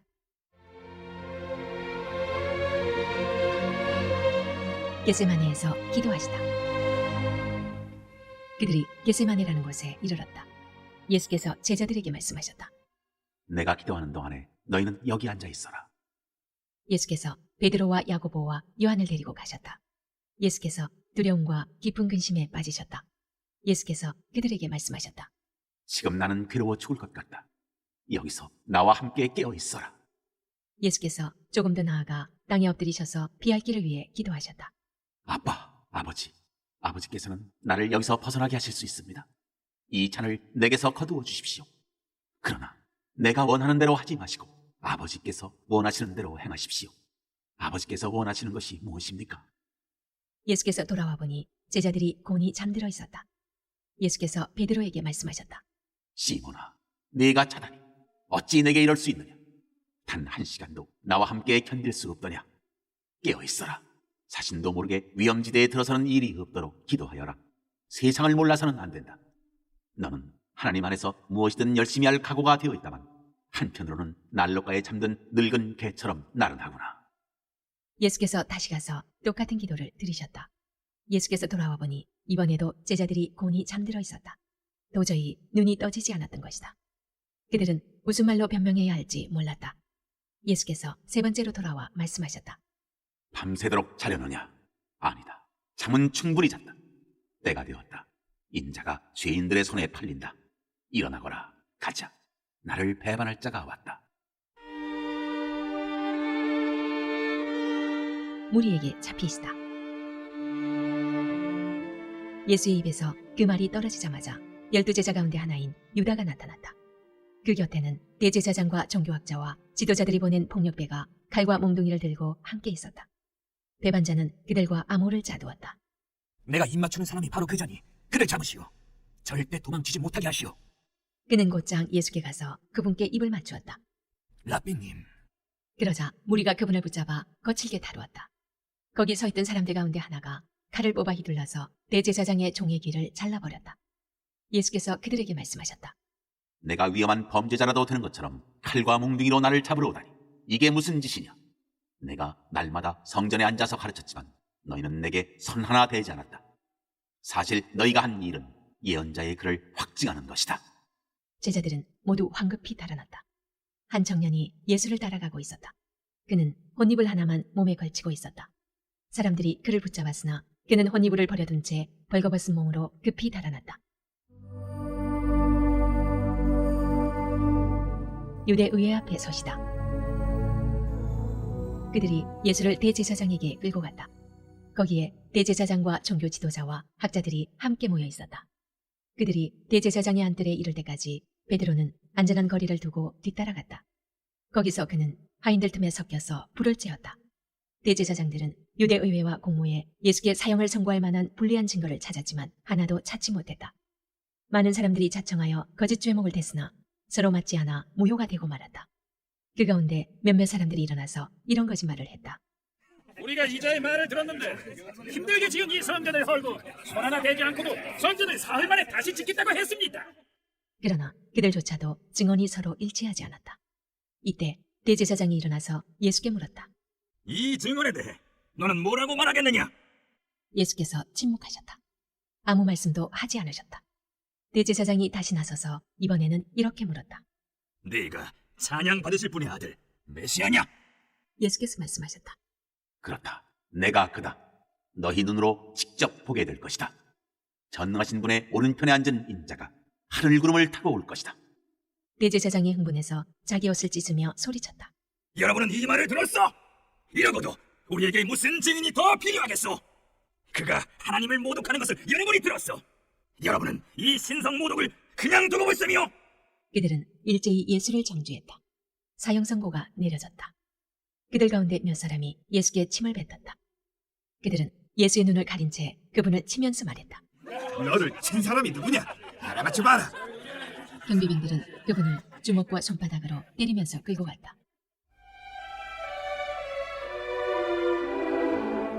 베드로가 예수를 부인하다. 이 모든 일이 벌어지는 동안 베드로는 안뜰 아래쪽에 있었다. 대제사장의 여종 하나가 들어와서 불을 쬐고 있는 베드로를 유심히 뜯어보며 말했다. 당신도 나사렛 예수와 함께 있지 않았나요? 베드로가 부인했다. 당신이 무슨 말을 하는지 모르겠어. 그는 문간으로 나갔다. 그때 숱하게 울었다. 여종이 그를 알아보고는 옆에 둘러선 사람들에게 말하기 시작했다. 이 사람도 그들과 한패예요. 베드로는 다시 부인했다. 잠시 후 곁에 있던 사람들이 다시 그 말을 꺼냈다. 당신도 그들 가운데 하나가 틀림없어. 갈릴리 사람이라는 표시가 당신 온몸에 새겨져 있어. 베드로는 너무 두려워서 저주하며 말했다. 나는 당신들이 말하는 그 사람을 본 적도 없소. 바로 그때 두 번째로 숱하게 울었다. 베드로는 예수의 말씀이 생각났다. 수탉이 2번 울기 전에 네가 나를 3번 부인할 것이다. 그는 그대로 주저앉아 울었다.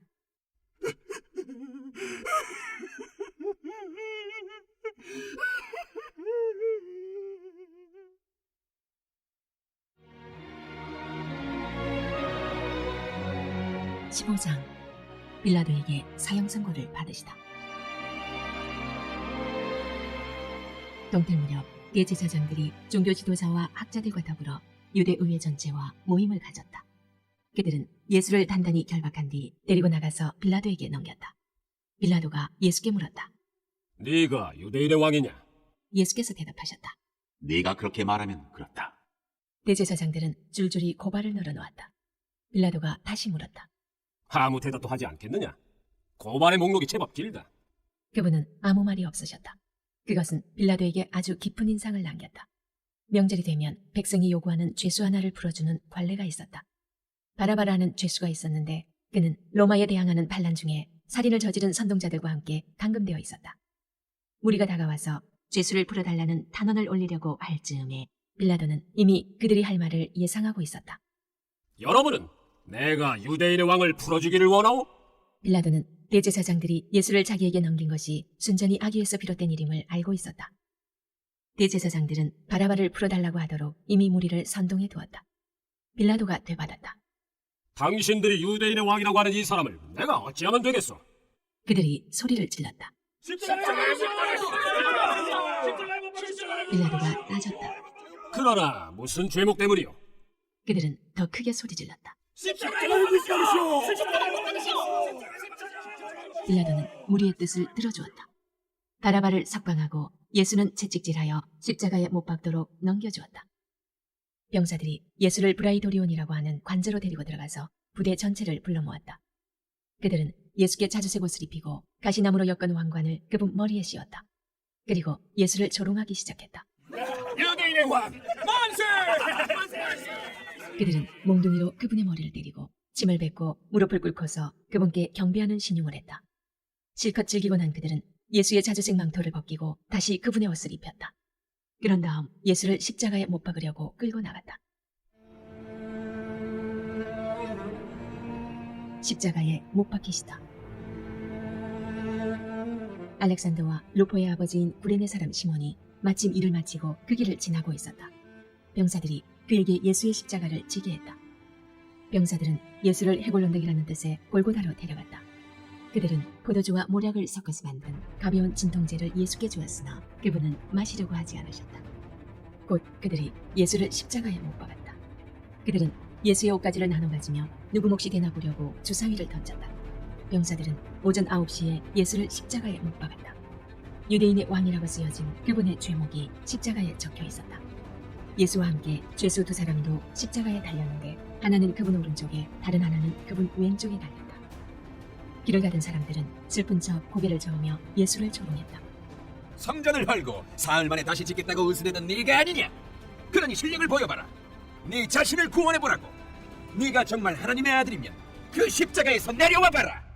바로 그 자리에서 대제사장들도 종교학자와 나머지 사람들과 어울려 신나게 그분을 비웃었다. 그가 다른 사람은 구원하더니 자기는 구원하지 못하는군. 메시아라고? 이스라엘의 왕이라고? 그럼 그 십자가에서 내려와 보시지. 그러면 우리가 다 믿을 텐데. 예수와 함께 십자가에 못 박힌 사람들까지도 조롱에 가세했다. 정오에 하늘이 칠흑같이 어두워졌다.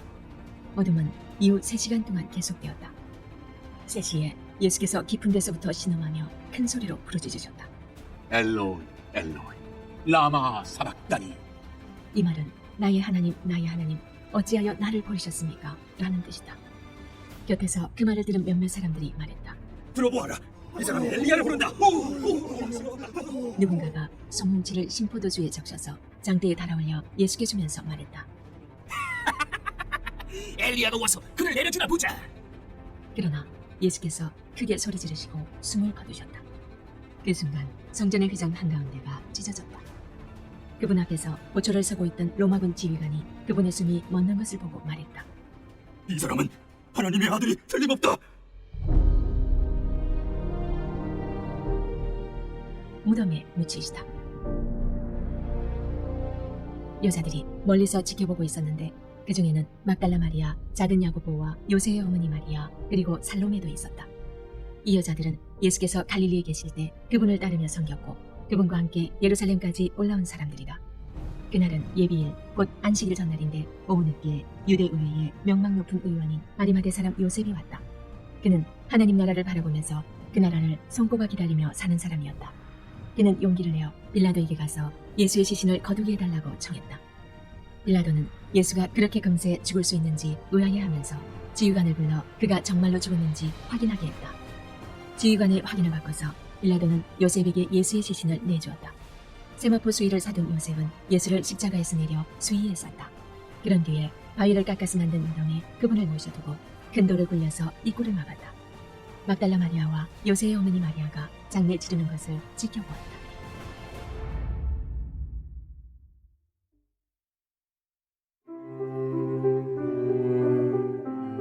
16장. 그분은 다시 살아나셨다. 안식일이 지나자 막달라 마리아와 야고보의 어머니 마리아와 살로메는 예수께 바르려고 향료를 샀다. 일요일 이른 새벽 해뜰 무렵에 그들은 무덤으로 갔다. 그들은 서로 걱정하며 말했다. 누가 우리를 위해 무덤에서 돌을 굴려줄까? 그들이 문득 고개를 드니 아주 큰 돌이 이미 굴려져 있었다. 그들은 곧바로 안으로 들어갔다. 한 청년이 흰 옷차림으로 오른쪽에 앉아있는 것이 보였다. 그들은 몹시 당황하여 놀랐다. 그가 말했다. 두려워 마라. 너희가 나사렛 예수 십자가에 못 박히신 그분을 찾는 줄 안다. 그분은 다시 살아나셨다. 그분은 더 이상 여기 계시지 않는다. 너희 눈으로 보는 것처럼 이곳은 비어있다. 자, 어서 가거라. 그분께서 너희보다 먼저 갈릴리로 가신다고 제자들과 베드로에게 말하여라. 그분이 전에 말씀하신 대로 너희는 거기서 그분을 뵐 것이다. 그들은 얼른 밖으로 나왔다. 현기증이 날 정도로 정신이 없었고 너무 놀라서 아무한테도 말하지 못했다. 예수께서 죽은 자들 가운데서 살아나신 뒤 일요일 이른 아침에 막달라 마리아에게 나타나셨다.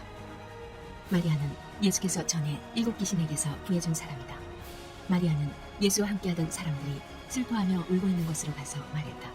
그들은 살아계신 그분을 분명히 배웠다는 마리아의 말을 듣고도 믿지 않았다. 나중에 그들 가운데 2 사람이 시골길을 걸어가고 있는데 예수께서 다른 모습으로 그들에게 나타나셨다. 그들이 돌아가서 나머지 사람들에게 말했으나 역시 믿지 않았다.